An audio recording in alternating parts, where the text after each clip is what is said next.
خوش آمدید کہتے ہیں آپ کو آپ کے اپنے چینل میں عشق ایپیسوڈ 7۔ وہ ثنا کی عادتوں سے اچھی طرح واقف تھی، لیکن اب تو اس نے حد ہی کر دی تھی۔ جنت نے حمزہ کو واش روم کا راستہ دکھایا اور باہر آ کے ثنا کے سر پر جست لگائی، جو ابھی بھی اپنی ہنسی قابو کرنے کی کوشش کر رہی تھی۔ ثنا، یہ کوئی مذاق نہیں بلکہ بدتمیزی تھی۔ جنت نے غصے سے کہا، یار دیکھو میری کوئی غلطی نہیں، میں نے جان بوجھ کر نہیں کیا، میں تو گر گئی تھی اور یہ کیک میرے ہاتھ میں سے پھسل گیا۔ پھر بھی تم اس کو دیکھ کر پاگلوں کی طرح ہنس کیوں رہی تھی؟ پتہ نہیں کیا سوچ رہا ہوگا۔ جنت کو پریشانی ہونے لگی تھی، یار اس کے سارے کپڑوں پر چاکلیٹ گر گئی ہے۔ ثنا کو اب احساس ہو رہا تھا، اتنی دیر میں وہ منہ دھو کر آ چکا تھا اور ثنا کی بات بھی سن چکا تھا۔ میں ذرا آتا ہوں۔ حمزہ خود بھی شرارتی طبیعت کا مالک تھا، اس لیے اس نے اس بات کو سیریس نہیں لیا تھا اور واش روم کا شیشہ دیکھنے کے بعد اس کو خود بھی ہنسی آ رہی تھی۔ وہ کپڑے بدل کر آیا تو چائے کا دور چلا تھا۔ جنت نے سلمان سے سلام کے بعد اس کی طرف دیکھا بھی نہیں تھا، لیکن وہ سلمان کی نظروں کو خود پر محسوس کر رہی تھی۔ اب ہمیں اجازت دیں، بہت دیر ہو گئی ہے۔ سلمان نے حمزہ کو اٹھنے کا اشارہ کیا۔ بیٹا بہت اچھا لگا تم لوگوں سے مل کر، آتے جاتے رہا کرو۔ ثنا کے ابو ان دونوں سے مل کر بہت خوش ہوئے تھے۔ جی کیوں نہیں انکل۔ وہ دونوں ہاتھ ملا کر باہر کی طرف بڑھ گئے تھے۔ ثنا بھی جنت کو کھینچ کر ان کی طرف لے گئی تھی۔ یونیورسٹی کیسی جا رہی ہے آپ کی؟ سلمان نے پہلی بار جنت کو مخاطب کیا تھا۔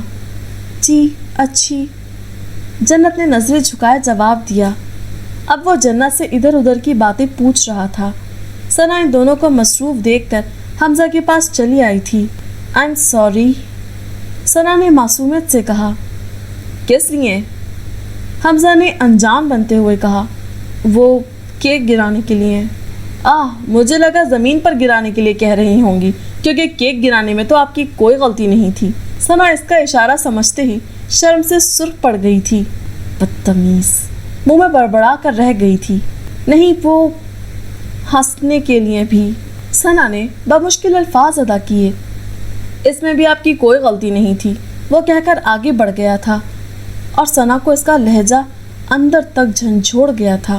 جنت، فاریہ، ہما اور نور فری پیریڈ میں لائبریری میں بیٹھی ہوئی تھی اور پچھلے آدھے گھنٹے سے کسی اسائنمنٹ پر ڈسکشن چل رہی تھی۔ یار مجھے لگتا ہے ہمیں سر سے ہیلپ لے لینی چاہیے، میں مزید اس کے ساتھ سر نہیں کھپا سکتی۔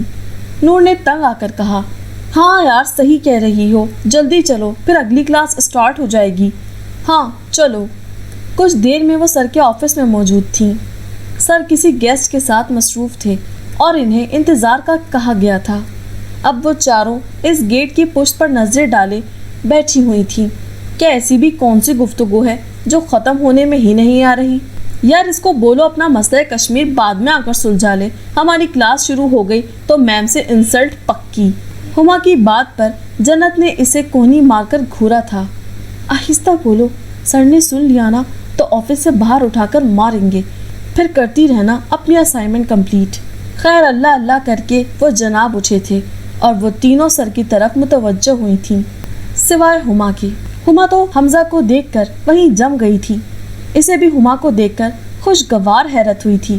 اس نے دور ہی سے سر کو خم کر کے سلام کیا تھا اور ہما، وہ تو جواب میں مسکرا بھی نہ سکی تھی۔ نور نے اسے کھڑا دیکھ کر کھینچ کر کرسی پر بٹھایا تھا۔ کتنے دنوں بعد دیکھا تھا اسے، یہ شاید مہینوں بعد۔ وہ اندازہ نہیں لگا سکتی تھی، وہی پرانا فوجی کٹ اور گہری مسکراہٹ جو ہمیشہ اس کے دل کی حالت کو بدل دیا کرتے تھے۔ آنکھوں کے گوشے نم ہونے لگے تھے۔ اس کا دل چاہا بھاگ کر اسے روک لے اور پوچھے کہ محبت کرنے والوں کے ساتھ یوں کیا جاتا ہے۔ سر سمجھا چکے تھے تو وہ بھی سب کے ساتھ باہر آ گئی۔ کون تھا وہ اور تم رو رہی ہو؟ اور نور کے پوچھنے کی دیر تھی، وہ پھوٹ پھوٹ کر رو دی اور تینوں تو بوکھلا ہی گئی تھیں۔ یار کیا ہوا بتاؤ تو صحیح، جنت نے اسے گلے لگاتے ہوئے پوچھا۔ کوئی ایموشنل اٹیچمنٹ؟ فاریہ نے ڈرتے ڈرتے پوچھا اور ہما نے اسبات میں سر ہلایا تھا۔ ہائے ربا، وہ چلا ہی تو پڑی تھی۔ کتنی تم ویسے بدتمیز ہو، پہلے تو کبھی نہیں بتایا۔ نور کو اپنی ہی فکر پڑ گئی تھی۔ تم تو چپ ہی کرو، وہ رو رہی ہے،